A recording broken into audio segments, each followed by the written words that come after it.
somehow we all ended up here. We don't know how. Like it's just a miracle. I'll still, that's the one mystery I feel like I'll never solve. Welcome to Spiritual Rockstar Podcast, where world-changing spiritual entrepreneurs come to deeply awaken the power within to bring forth their greatest purpose. Enjoying being in tune with all life and real wealth in all aspects of their lives. I'm your host, Daniel John Hanneman. Jonathan, so glad to be with you again today. It's been a little while since we've chatted, but we got some really powerful shifts to help people move into. Yeah, Dan, it's always epic to talk with you, and I'm excited to talk about bringing Shambhala to the planet, heaven on earth. It's right around the corner. Awesome. Now, I've been so impressed by you, the level of training. You've got such an amazing mind, and the way you're able to remember information and then engineer it this way and that way, and to present it is amazing. And I hope that the audience agrees. I'm sure they will. So you talk about these three big shifts to Shambhala in 2025. First of all, let's start off with what the heck is Shambhala anyway? Some people have heard of it, some people know what it is, but some people don't. What is Shambhala? I think it's this universal aspiration that we all know is possible in our heart. I think the Christians, Christ was saying heaven on earth. It's the Buddhist version of that. So it's just, yeah, it's about, I think it's really moving towards peace where we honor each other. My view, I love thinking about spirituality. And interestingly enough, 15 years ago, I was just reflecting, I was agnostic. And then it was actually Ken Wilber who got me into spirituality. And then I started getting into all kinds of spirituality. And I started falling in love with all of the religions and even science. I'm a nerd. I like to look at all the details of everything. And so I actually have a story that we're all God and that we're all just God talking to each other. And I think peace involves that, like where we just really respect each other and be like, hey, somehow we all ended up here. We don't know how. It's just a miracle. That's the one mystery I feel like I'll never solve is that how did anyone get here? And when we just go into compassion, just Daniel, just like me, somehow ended up in a body and is here and trying to make the best of it. And we open our hearts to compassion and we start there, that life is a gift. That really brings the energy up and the doorways of compassion. Yeah, and throughout this event, I want to bring it up at the backdrop of what's happening, which I know is interesting to you with things happening in the world, whether it's recently acts of terrorism and also with elections or wars. There's just so many things. We could go on and on, all the different things going on in the world. Yeah. But when we allow ourselves to not allow the conditions to become our energy and we allow ourselves to have more kindness and compassion towards everything, that's kind of part of it, right? Because I know that's part of you. I'm just going getting ahead of myself here, but I know that's one of your big shifts there. Right? Yeah, if you want to talk about shift number one, I want to talk about energy first. Yes. Because I feel like the energy that we bring, and not just, there's two things. There's energy level, and then there's flavor of energy. So what do I mean by flavor? For example, am I bringing enthusiasm, or am I being like a victim? Like you were saying, are we a victim of our circumstances? Or are we like, hey, it's a gift to be alive and I get to decide what to make up of it? That's in our control. We can decide how to receive information and make the most of it. And a lot of people don't realize it. A lot of people are just in the flow of life and they're used to doing it. They don't think, hey, wait a second, I'm the observer, I'm the witness, and I can choose what energy to bring. And so a lot of things I teach with my clients and everyone I want to spread to the world is practices of raising our energy. And so and getting attention to what kind of energetics are we using? My teacher, Donnie Epstein, has this thing called EpiEnergetics, and it's the ecological use of energy and information to produce the extraordinary. And he's the one who really hammered it home. It's best to start with energy and realize your energy. And he has a whole lexicon of distinctions of energy that really make a lot of sense. And when you start to recognize, like, hey, am I in my lower mind where I'm judging things right or wrong, good or bad? Or am I in my upper mind where I'm looking at things from all different kinds of perspectives? And when I want to help people realize that they have that choice and that ability when they give themselves a little bit of extra energy, maybe they're judging life is wrong or this moment is wrong. But what if they move up to get a little more energy and they get into their upper mind and they're able to see it from multiple perspectives? You mentioned a lot of different things that were happening. I'm getting to just comment on the election, for example. Forget about who you wanted to win or not. Trump's in.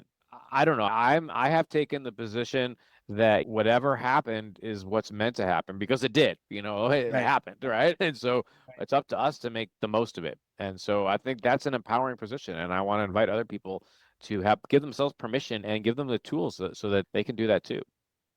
Yeah, how can it be a blessing to my life regardless? That's what's so crazy to me about something like a Trump type of thing, like whatever it is. Like ISIS is just taking control of the world. Let's say if you think they're the evil ones, or Iran or Russia or somebody else, some evil, horrible monster is taking over the world.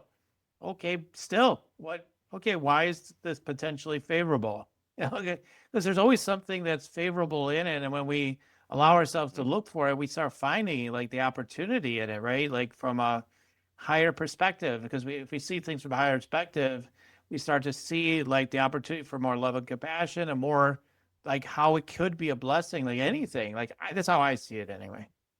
Yeah, exactly. Something is getting me to go into a little bit more about if someone's doing an act of terrorism, like an ISIS, or it's because they've made someone wrong. They may use the word evil. And good and evil are relative. It's an assessment, it's in a judgment, and it's because, in my opinion, those people are operating. Obviously, those people have a lot of. I want to talk about energetics here. They have a lot of anger, and they feel like other people have done them wrong, and they only see one possibility, or this is the possibility. They're clearly in their lower mind, and they're not very. That's not a very high vibration action, to say the least. To me, it's about spreading this idea that there is this distinction that we have. The mind is complicated, and energy influences the mind. And I put three things on there, but I want to talk about the second one and how it relates to the first one, which is the second one is mastering our mind. And the second point is the mind's pretty complicated. I'm going to be honest with you. My parents are social workers. I grew up with psychology. I studied psychology minor. I did organizational behavior. I have a graduate degree in it. I'm an organizational, so I have a lot of psychology. But I didn't really get the mind at the deepest levels until I got into Tibetan meditation. And in Tibet, people don't realize they were in the mountains for 2,000 years. They weren't attacked, and they were like I don't know, they got bored or whatever. Maybe they just found it fun to stare at their mind, and they discovered secrets or insights about the mind that are powerfully useful. And one of the most important things I think I want people to understand, I'm getting three things related to this. Just compassion. When we talked about being when we just get born, like we don't even know how. Imagine we forget what it was like to be a baby. We're like, what the fuck? We're in this, we're in this body. We don't know what to do. We don't know how to take care of ourselves. We're helpless, completely helpless and dependent. And there's probably a lot of anxiety there. And so the child actually uses psychological techniques, which I've called defense mechanisms, to help them just cope. And because safety is so important, our identities fuse to these patterns. We need them. But these patterns, they help us. We need them when we're babies. But as we get to adults, they can be a hindrance. So one of the most important things for people to know is, first off, it's not your fault if you're not flying on all cylinders. This is a human condition. All of humans have this going on with them. So I want all people to relax and let go of their guilt and forgiveness and shame about anything they feel bad. Because I think a lot of people have a lot of that going on, a lot of self-hatred, and they spend a lot of time either avoiding feeling it or feeling bad. And the key turns out to be is to realize what the Tibetans realize. A lot of people, like some people know about, like Eckhart Tolle talks about now. And I think I talked about this on this last interview with you, so I'm not going to get into it too depth, but they taught me about shifting my identity to being like the space outside of me, like the consciousness. And when I do that, then I'm not this defense pattern, and it allows me actually to have more energy because these defense patterns is like an energetic. It's a pattern. It's just called, Donnie Epstein called it a survivor pattern. And if we want to have more free, when we just become space, there's more free energy, and then the free energy opens up for the more possibilities, so we can get more into the multiple perspectives and see things from a higher order. What if the whole planet knew about this and it was clear that this was going on, and we could just maybe start forgiving everyone and maybe have a reset and like just open our hearts to everyone, including ISIS. God knows what kind of pain those people must be in to do that. So I have compassion, and also we got to stop the killing. Like it's got to do it. Love is another way too. Yeah, working Right. on our minds, I would say, is the second big leverage point. I imagine if we said, why are you killing? They'd be like, why are you killing? I Yeah. mean, probably be part of the answer, right? Anyway, but I know there's more to it than that, but to be part of the answer. Yeah. So I can I mean, say something about that real quick? yeah, go ahead. Just really quick, because a lot of it's like these people are acting out against like government actions and stuff. Mhm. We got to get this, like the people have more power than they realize. I actually believe a lot of people feel a victim of government, but I feel like there's a mirroring going on. If the people decide, hey, we actually got to focus on energy and our mind and conflict, and they're only going to vote in candidates like that, trust me, the governments are going to have to conform. So we got to take our power back and realize we actually can do something, and our energy matters, our minds matter. Right. Yeah, absolutely. Yeah, just look at the changes that are happening here in the US. People are celebrating at the same time. Other people are so sad about this Trump thing. And then people are mourning. Jimmy Carter died recently. Oh, he was the good one, but everything. But I could point to the dark. I've heard people say he was a horrible person at times. Probably we're a mix of all of it. No, we Yeah. all are. Trump Yes. isn't black or white, evil or savior. He's neither of those. And neither are Biden or any of these other people. Like, none of them are. No, they're lizard people. They're the worst. They're just here to destroy us only. Yeah, you see Right. how they eyes shifted right there and all this stuff. And I would say there's something much far deeper to it. And if you see things from the eyes of love and compassion, that's what you'll see. You'll see love. You won't see something you're scared of anymore. You'll see love. In my opinion, that shifts everything. Tell me I'm wrong, but it starts to shift everything. When you're talking about mastering your energy and then master your mind, yeah, like you said, like it's easy. Once you start learning to master the energy, then your mind is much easier to work with, right? So how do you, it's doubling down on these 2 points. What do you recommend? It always gets back to the how, right? So how do we go about mastering our energy? What are some of the, you mentioned compassion. What are some of the ways we can master our energy?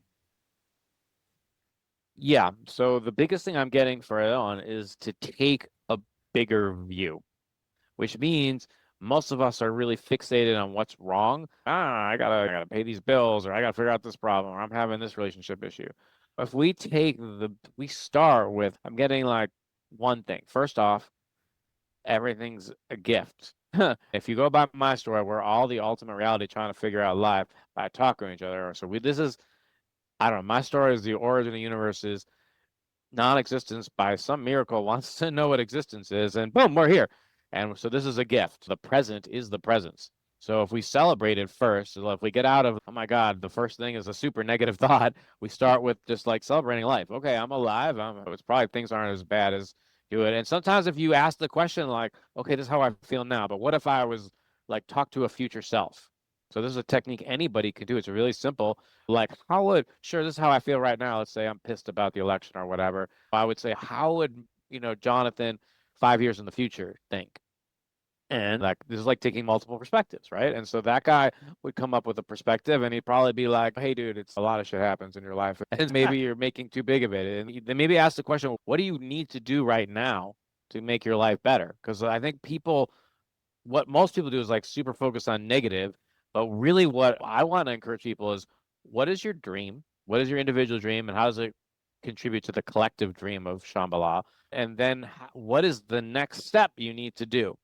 And what if that's all you focused on, or most of what you focused on? Because I think people getting caught up in the perfect. I mean, it's so easy with social media and TikTok and Instagram. You're like scrolling, you got all this information. I think that's good for entertainment. I'm not saying like I still use that stuff, but like only like in blocks. I have what I'm committed to, and I Mhm. block out time for that, and I focus on what do I need to do next. If I got an interview with Daniel, how am I going to get my energetics right Yeah. to master this? Like, how do I master the moment? So if we can get people really focusing their energy on what they need to do in the next moment, and sometimes that means relaxing, like taking a nap or going on social media or TV, but also just taking that bigger view, start with what you want to do. What do you do next? What energies do you need? So yeah, eating crepes today. Maybe that's the energy I needed. Yeah. My daughter made some crepes at lunchtime and she's, do you want some? I'm like, oh my God, come on. I could say no, like, oh, no, it's not healthy enough or what. It had fruit in it, right? It didn't have a lot of excess on it. But anyway, bottom line, it's like it's enjoyable, right? And I Yeah, we literally did have thought, fun. will this adversely affect me this afternoon when I have interviews and all this stuff coming up? I really did think about that. So it's like being mindful of how something will impact you and then making whatever the right choice is for you at the time. The joy, the sense of giving, receiving love in that moment, like transcended my sense of, oh, the energetically, this isn't good for me or whatever. I was like, okay, I'm eating them. That sounds good to me.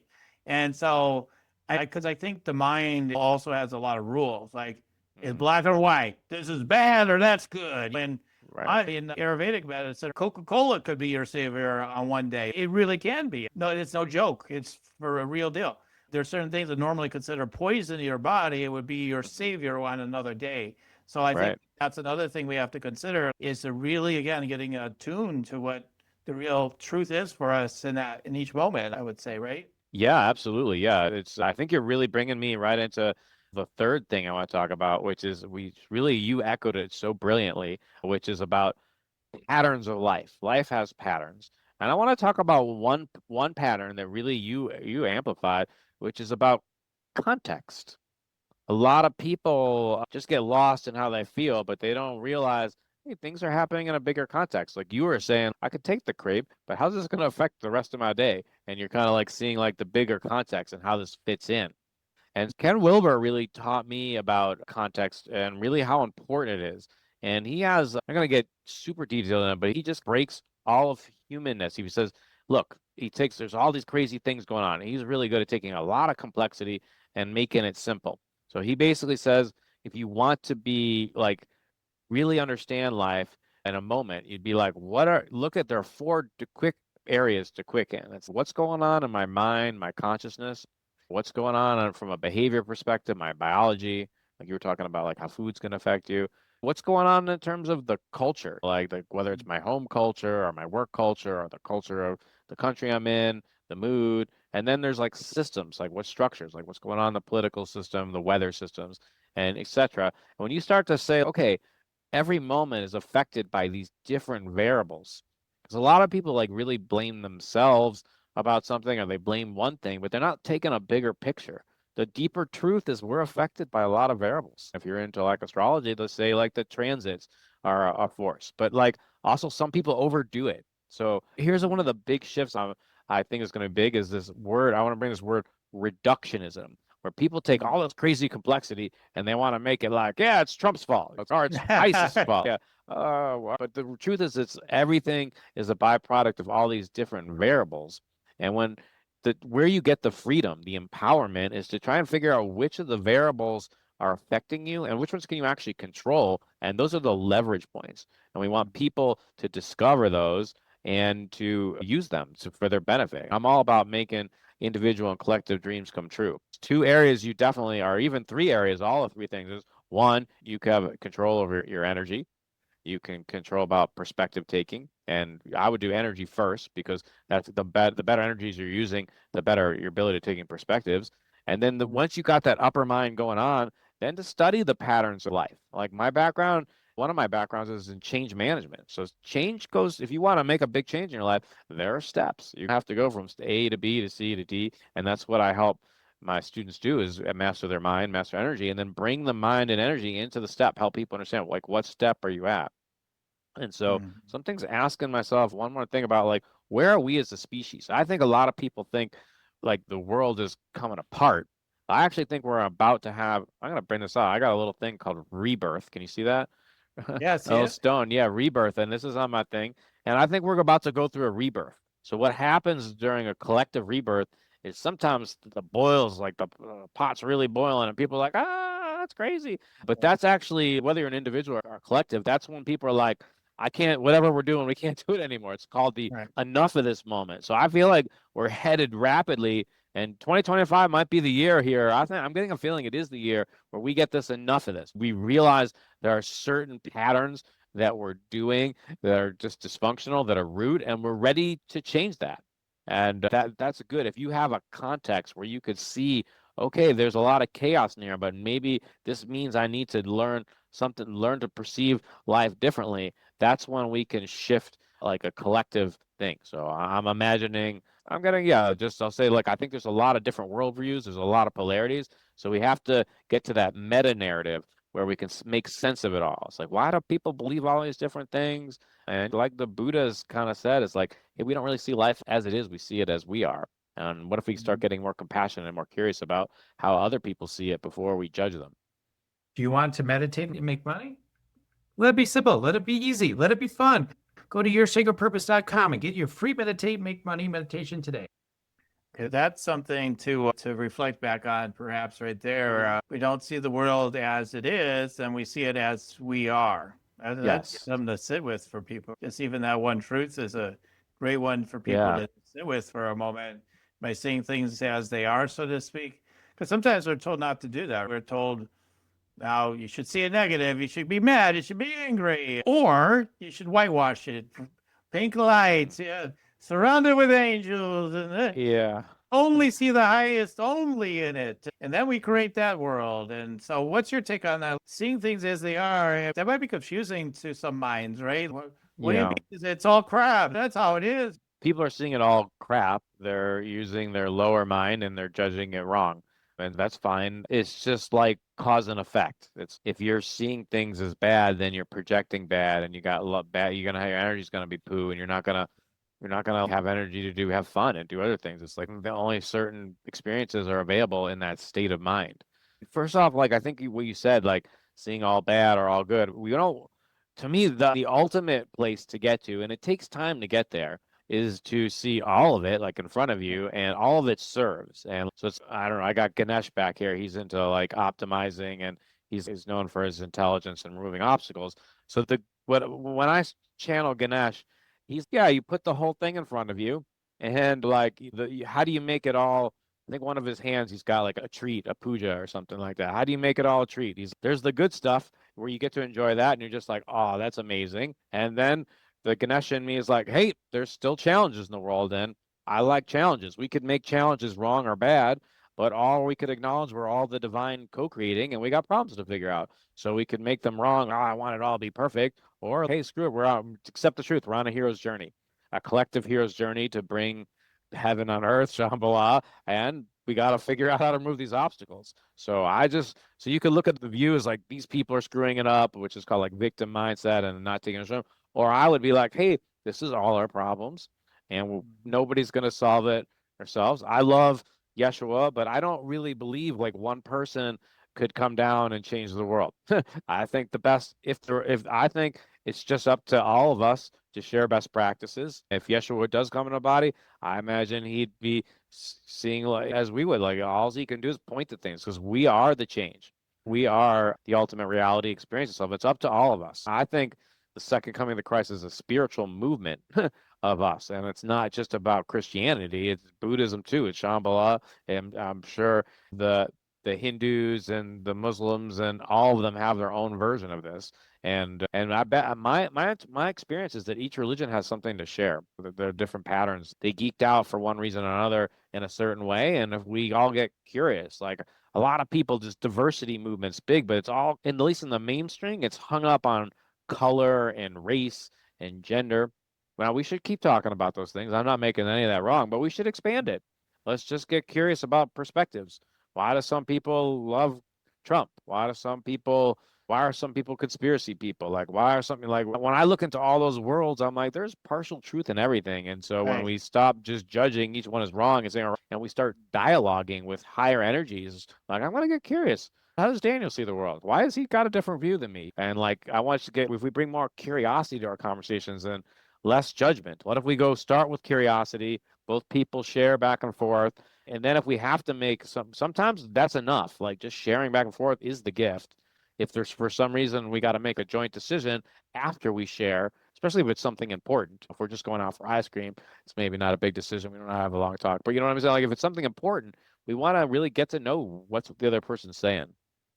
So there are a lot. My facilitator and me wants to share. There's a lot of best practices in how to have those kinds of conversations, and that would be part of the patterns part that I'd like to see spread, so that we all can like talk deeper instead of killing each other, going to war. A lot more dialogue. Let's do find, replace, end war, more just healthy, energized, facilitated dialogue in crisis points. We feel so threatened that we don't want to be present and listen, right? Then we, like you said, the lower mind takes over, and it's like, all right, how do I survive, or how do I eliminate the threat? And therefore, it could lead to things like killing people, demonizing people, and things like that.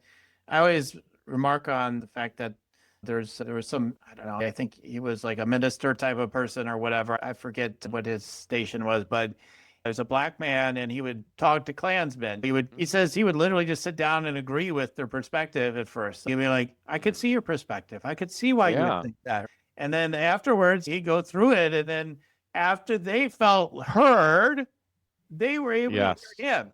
And he would transform them consistently. Like they would completely be done with the whole thing then. But most people are like, they don't deserve that. They deserve to be punished. They deserve to be judged. Who deserves not to experience that is you. You don't want that judgment. You don't want it. Forget about what it does for them. You don't want it. Nobody needs it. Nobody needs it. Yeah, I think this is really powerful, is to realize this non-judgment, right? Yes. Non-judgment type of approach to life, because in an instant we judge things, and maybe we do need it for physical survival in moments, maybe, but that's even debatable for sure. But especially if you're not actualized, if you're not in Shambhala, but as you get more actualized, I believe like you need very little sense of judging things right or wrong or any of that whatsoever. Yes. Okay, with all that being said, the time goes by fast, but we introduced people to some ideas here. And what I hear as a kind of a quick recap is we have to learn to go to higher ground within ourselves, and to get into a new energy state, to see things from higher perspective. And that's where we get the mastery of energy and your mind, and can notice and be aware of patterns that are going on in our world, in the universe, or there's so much that goes on. But then I know that you help people to navigate maybe what perspectives they're holding around things in their life and what's happening for them, and to help them to spiritually tune up and go to another level and to enter into Shambhala. So I'd love for you to share. I know you have a gift for everybody today. Would you like to go ahead and share about that now?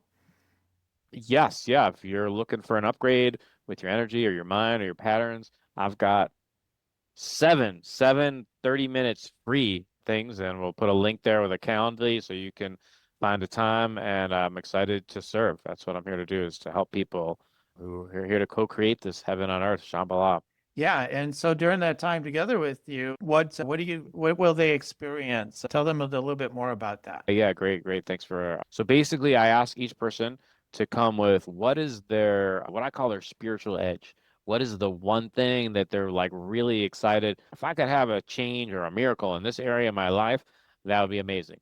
And so they come to that. I'll ask in the beginning of it, I'll ask them a bunch of questions so I can understand their context. I'll help them be seen and make sure I'm on the same page. And then I'll give them probably an experience and some tools that will shift them to do it. So the way I work with my clients is always these three parts. It's really simple. There's the assessment part, and then there's some discussion about some new approaches, and then integration. So each person will leave with something to help them ground what I just taught them into their daily life. Okay, fantastic. Yeah, I know you get a big opening and shift by meeting with Jonathan for sure.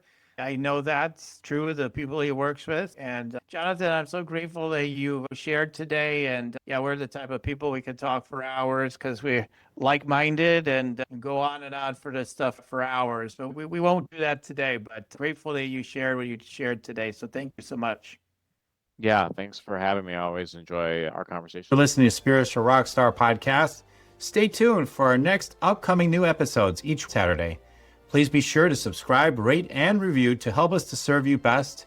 As a reminder, you can get your free Meditate and Make Money meditation at www.yoursacredpurpose.com to rock your sacred purpose. Goodbye for now, everybody.